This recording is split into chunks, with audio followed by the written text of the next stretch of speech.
पट्टा प्रलंबित असताना बोईची पाय फोडल्याचा आरोप.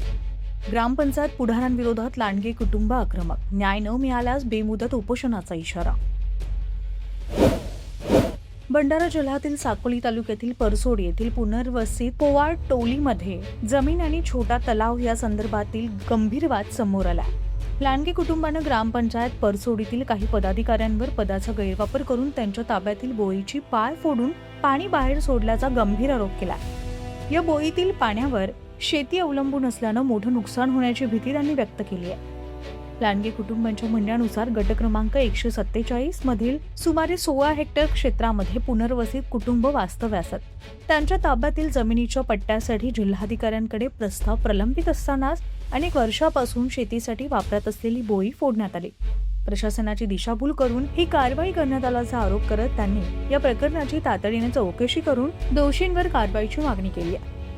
लांडगे कुटुंबाने इशारा दिलाय की निष्पक्ष चौकशी करून न्याय मिळाला नाही तर प्रशासनाविरोधात बेमुदत उपोषण करण्यात येईल आणि या वादामुळे परसोडी परिसरामध्ये तणावाचं वातावरण निर्माण झालं असून प्रशासनाच्या भूमिकेकडे नागरिकांचं लक्ष लागलं. नाव सांगा. माझं पूर्ण नाव वैशाली रुंबे लांडगे आहे. हे आमचे अतिक्रम आहे आणि हे 1958 पासून हे आमची येथे जोत चालू आहे. याला माहीत असून सरांनी यानं 2 प्लॉट येथे आतमध्ये घेतला ना. आता हे म्हणतात की आमच्या घरामध्ये पाणी घुसतात, आमची शेती पिकाली, आमचा रोवणं होवाले, आमची शेती पिका म्हणजे रोवणं काढायला जाऊ आणि येणं रात्रीच्या वेळेस म्हणजे काल 5:30 वाजे येऊन सरांनी हे बोडीचा फोड हे फोडला आहे.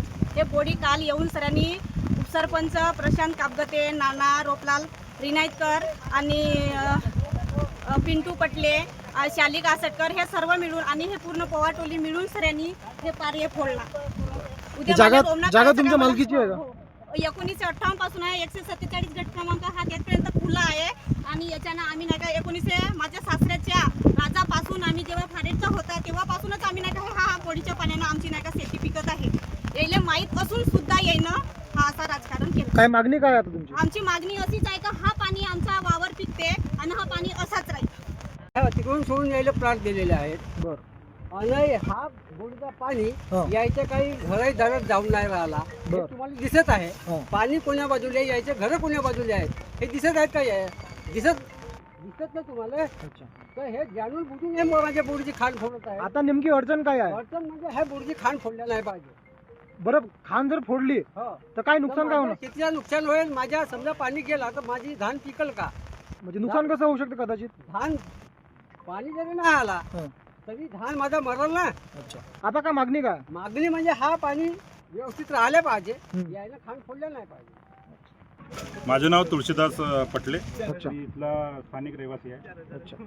काय प्रकरण काय आहे तुमच्या गावात? प्रकरण असं आहे की हा मागील 12 वर्षापूर्वीपासून इथं पुनर्वसन झालेलं आहे ह्या जागी. आणि ह्या ठिकाणी सर्वांना गव्हर्नमेंटने म्हणजे निर्देशित या दिलेल्या आहे, प्लॉट दिलेले आहे. नोंदणीकृत प्लॉट आहे सर्वांना ह्या ठिकाणी ह्या जागेवर दिलेले आहेत. अच्छा. त्या ठिकाणी पाणी साचलेलं असतो. सर्व आता जिथं घरं बनलेली आहेत, वसाहत बसलेली आहे. पाणी न जाता पाणी जेव्हा अडवलेलं गेलं आहे ज्या बोडीच्या मार्फत तेव्हा पाणी घराला लागून राहतं. किडेनाशक जंतुनाशक येऊ शकतात, धोका होऊ शकतो. हा सगळा प्रकार आम्ही मागील 2-4 वर्षापासून प्रशासनाला आम्ही पाठपुरावा करत आहोत. आणि वारंवार इथून हा आमचा काही उद्देश नाही, कुणाची अतिक्रमण काढण्याचा काही उद्देश नाही, कुणाचा वैयक्तिक वाद करायचा उद्देश नाही. उद्देश एकच आहे की हा पाणी इथं साचू देऊ नये, कारण त्या पाण्यामुळे गावकऱ्यांना नुकसान होत आहे. त्या पाणी जाण्यासाठी एक पाण्याचा मार्ग काढून द्यावा ही मागणी आहे.